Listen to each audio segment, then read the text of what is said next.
We bring you the latest in the world of sports. I'm Paulo Del Rosario. And we bring you the conversations you want to hear from your favorite icons and athletes. I'm Billy Capistrano. In tonight's Game Plan. As the Alaska Aces announce their retirement from the PBA, we'll talk about our favorite players and memories in the 35 glorious years of the franchise with Jvee Casio. Then, as we approach the All-Star Weekend, we'll play NBA Pick'em on All-Star guards and potential star matchups in the playoffs. Buckle up, sports fans. Let's get in the game. After more than 3 decades of basketball, 14 titles, and a Grand Slam, the Alaska Aces have announced their retirement from the Philippine Basketball Association. Needless to say, we were blessed with 35 wonderful years of basketball with Alaska Aces franchise. The team was able to reach the PBA Finals 31 times and were able to retire 6 jersey numbers. At dahil wala pa rin tatalo sa Alaska, tonight, we celebrate the legacy of the team by talking about our favorite players and memories. Joining us for our discussions, former Alaska player Jvee Casio. Jvee, what a day. Unfortunately, we're here talking about the end of the Aces franchise, Alaska franchise. Before we even begin, how did you find out about it? Ano yung unang thoughts mo? I was very surprised. I was in the middle of practice and one of the coaches told me about it and I immediately said, talaga? Totoo ba ito? But, and then when he showed me the parang text or the message, that's where I saw it that it's true and it immediately sank in that after so many years that I've been part of it and I've been blessed to be part of it.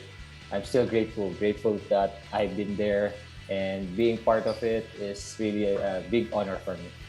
Jvee, let's go back memory lane. I'm lucky enough to be holding one of the championship rings from the Alaska franchise. It's the 2003 Invitational Cup ring. And every time Alaska wins a championship, they do give a ring. And Jvee, when you look at yung history, you have a couple. If I'm not mistaken, you have a couple. You have one.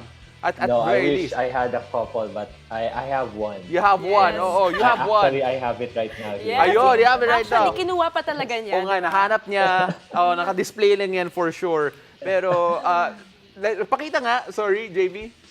Ito. There it is. Oh, my goodness. I love it. Yeah. Now, I love it too.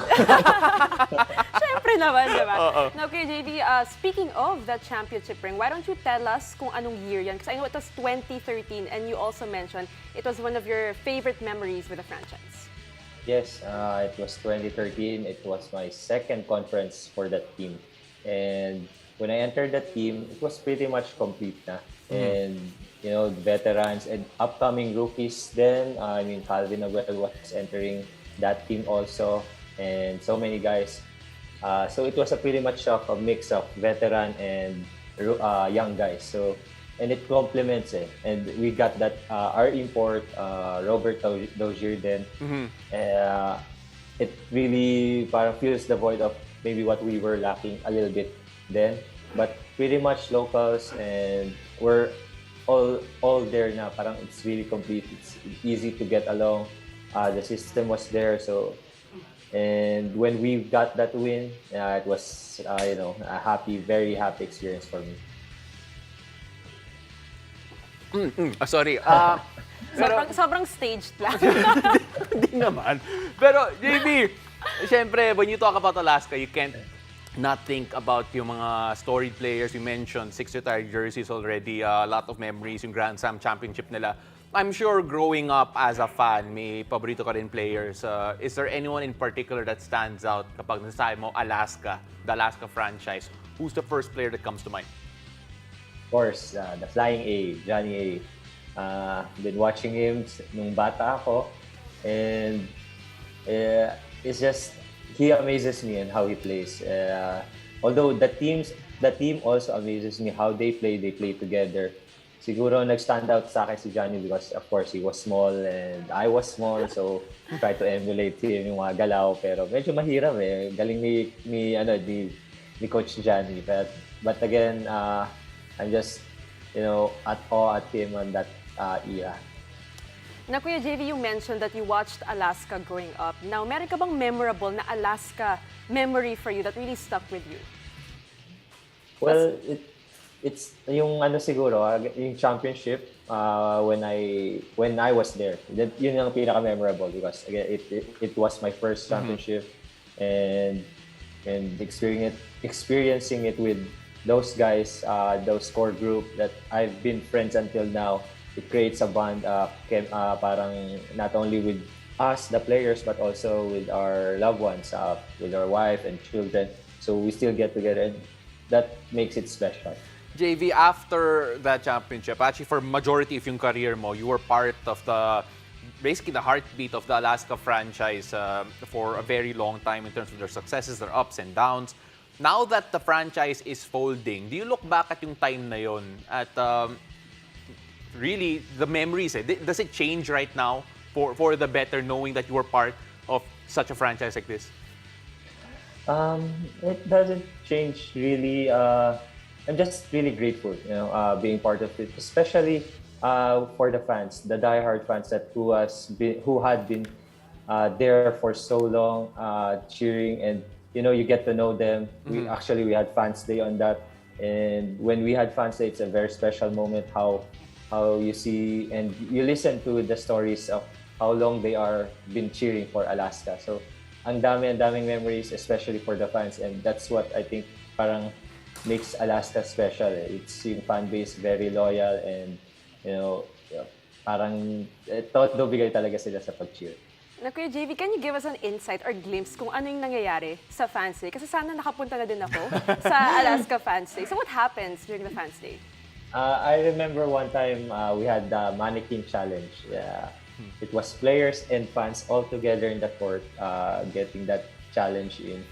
And basta lahat was buying in. Everyone was happy. And after we saw the video, it was a very nice experience and very nice parang get together with the fans.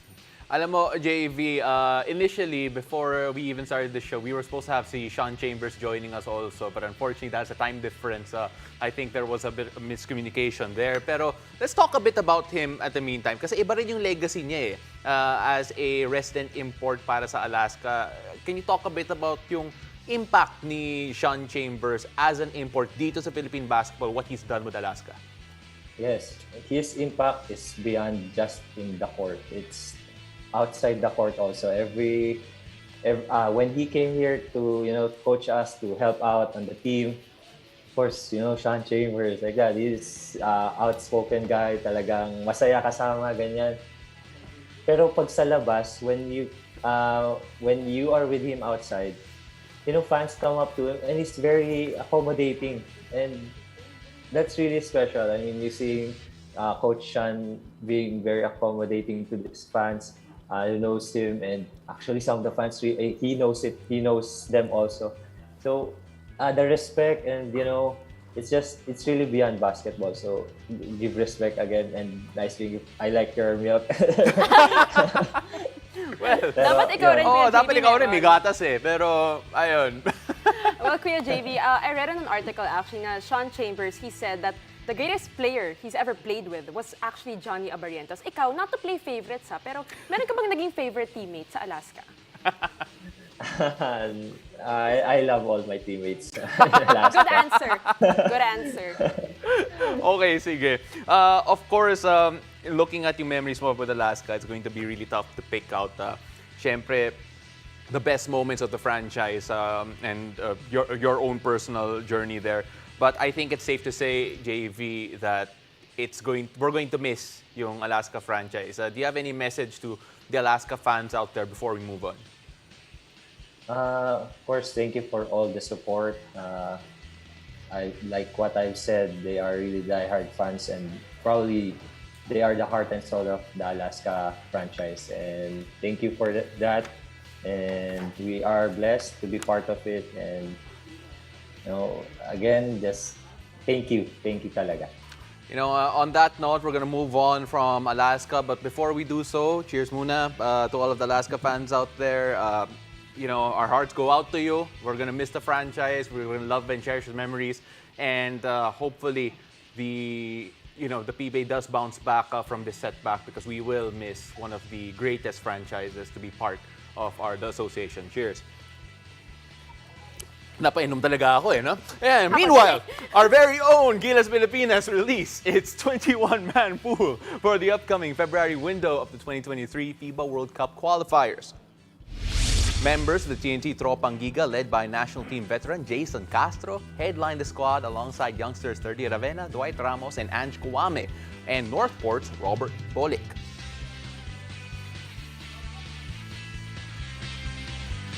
Gilas Pilipinas will be back in action by February 24 against Korea. You can catch the games on One Sports and One Sports Plus. For live tickets, you can head to ticketnet.com.ph or call 8911-5555. Lower box tickets are at 530 pesos, while upper box tickets cost 215 pesos. Laban Pilipinas. After the break, we'll play NBA Pick'em on all-star guards and potential star matchups in the playoffs. Stay tuned. You're watching The Game.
We are just about ready for the NBA All-Star Weekend, and what better way for us to jump into the mood than by talking about the best players and the best teams in the league. Here to help us play our signature NBA Pick'em game is 2007 UAAP MVP, Jvee Casio. Hello again, Kuya Jvee. Hi, Billy. Hi, Paolo. Jvee, ubos na yung gatas namin, so we can now focus on the NBA. Shinotgun ko na. Billy could not finish hers. Pero ayun, let's get started here, Bill. So, inubos na yung sa akin. Okay, so simple lang naman yung game natin today, Kuya Jvee. I'm pretty sure you're very familiar with it already. So we're gonna give you a topic and then some player names. Tapos pipili ka lang sa mga players na yun. Tapos explain mo lang kung bakit mo pinili yung particular player na yun. Okay? So let's start things off. Who would you have as your franchise guard? Okay, very interesting. Steph Curry versus Ja Morant. Ooh, Madali that's lang tough. naman. Medyo mahirap, honestly. Alright, pero Yes. JB. I love Steph Curry, yung improvement ng game niya, but I would go for Ja Morant probably because of age. Right now, he's up and coming, so we want to start our franchise who has that potential and really an MVP candidate for me. So I gotta start with Ja Morant. I think, yes, JV, I think good point there for Ja Morant. Pero syempre, ako personally, pipiliin ko pa rin si Steph simply because of the fact that game breaker siya eh. And the game that he has right now is not necessarily predicated sa athleticism eh. So you could imagine that years from now, even though more advanced siya in age, di naman mawawala yung shooting niya eh, yung gravity niya eh. Kaya para sa akin, and yung leadership nandun rin. So para sa akin, I would argue against Ja Morant, who I feel is a future MVP winner potentially, and someone who can bring the franchise to a different level. Pero iba pa rin yung Steph Curry. And I'm just going against you, Jvee. Yun yung role niya today, Kuya Jvee. Yun yung role ko. Kukontra lang ako. Agree or disagree? No Alright, problem. One-on-one na lang si Steph and Ja Morant. Let's see. Let's see. Tama. Actually, that'll be a good matchup. Alright, sige, Bill. So again, Pao is here just to make things a little bit more exciting for everybody. Okay, moving on. Who has the best potentials? We have 3 players. LaMelo Ball, DeJounte Murray, or Darius Garland? Wow. Who will start? Ikaw muna. Kukontra lang ako. Okay. Okay, choose one in here. I would choose DeJounte Murray right now. DeJounte Murray. Okay, bakit? I'm a Spurs fan. I don't know.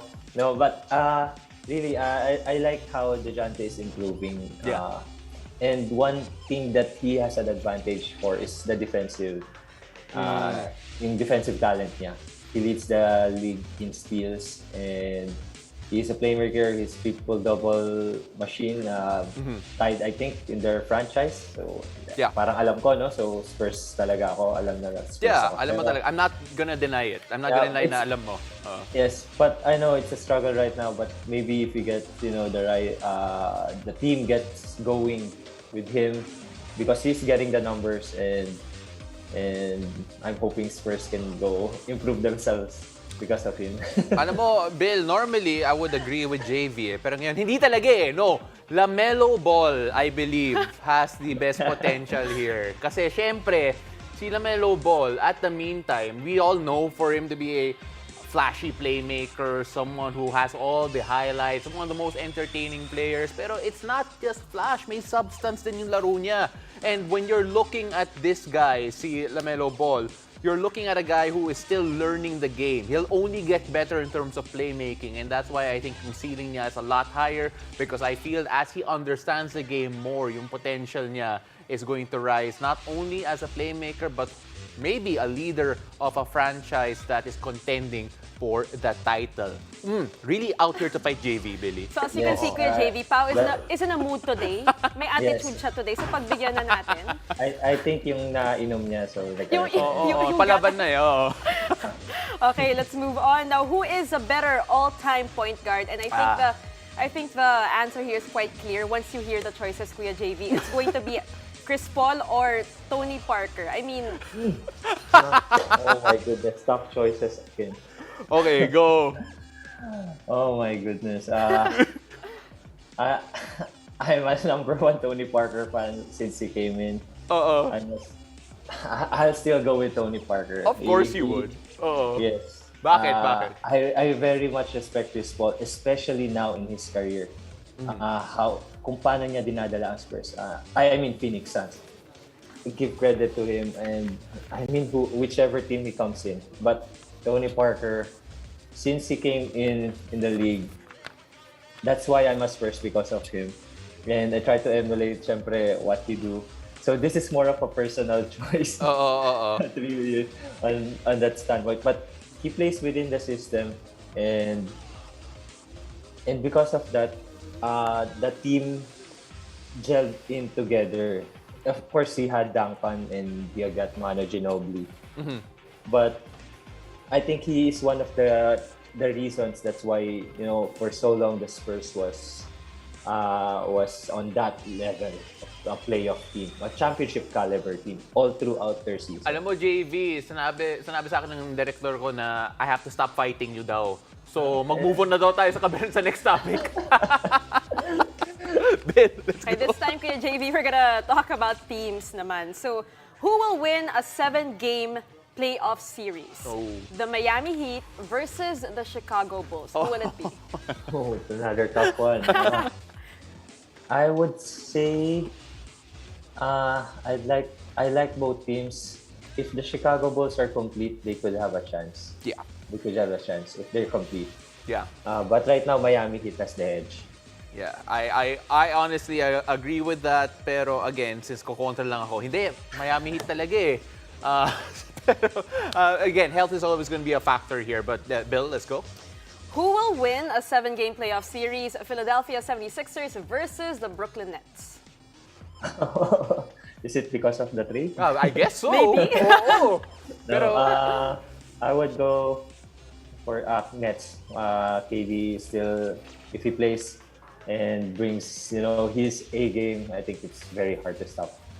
Yeah, I think so also. Pero when you look at the Sixers, kasi you're going to assume that the Nets might not have a Kyrie for certain games, and that might Yeah. bring the edge towards the Sixers. But the Nets do have a lot of great pieces that came alongside the trade. But I feel that if you have a healthy Harden in the playoffs, that might swing the balance, especially sa guard position. And I think we have one more. Yes, last but not the least, Jvee, who will come out of the West? The Warriors versus everyone else. Okay, Warriors or the field? Warriors, the Suns is there, so I would go still Warriors. Warriors! Oh! Grabe, I don't even have loyalty. to pretend anymore. I'm picking the field. May nag-whisper sa akin Lakers daw eh, pero sorry, hindi yung Lakers. That's most I probably. would say Spurs sana eh. Spurs ka rin. Ako sasabihin ko Jazz eh, pero let's be real. Again, the field is very strong against the Warriors. So, let's see. Agree to disagree. Pero, Jvee, maraming salamat. Thank you very much for joining us to talk about Alaska, to talk about the NBA. We can't wait to see you back in action soon. Maraming salamat, Jvee. Thank you, Paolo. Thank you, Billy. After the break, we'll bring you the latest updates from the 2022 Beijing Winter Olympics. Keep it here. You're watching The Game.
Welcome back. You're watching The Game. I'm Paolo De Rosario. Let's head to Beijing for some of the biggest updates from the 2022 Winter Olympics. Film skier Asa Miller wrapped up his 2022 Winter Olympics campaign in the men's slalom event, the second competition for the lone representative of the Philippines. Despite not winning a medal, Philippine Ski and Snowboard Federation President Jim Apelar is optimistic about Miller's future. Apelar says, quote, "We were able to raise positive things by raising our flag in the Olympics," end of quote. Meanwhile, Slovakia's men's ice hockey team has now advanced to the semis after stunning the heavily favored Team USA in a penalty shootout. Francis Clement Noel also won gold after being crowned the men's alpine skiing slalom champion. Following the 24-year-old Noel's win, here's the medal tally as of 4 p.m. today. France stays in the top 10, while the Netherlands secures 5th spot after sharing the standing with China yesterday, while Norway, Germany, and the USA maintain a firm lead in the top 3. You can catch the remaining events of the 2022 Beijing Winter Olympic Games on One Sports, One Sports Plus, and on the Beijing Winter Olympics channel via Signal Channel 198 on SD and 298 on HD. Thank you so much for joining us. I'm Billy Capistrano. Catch us weeknights here on One News, One Sports, and One Sports Plus. I'm Paolo Del Rosario, and this has been The Game.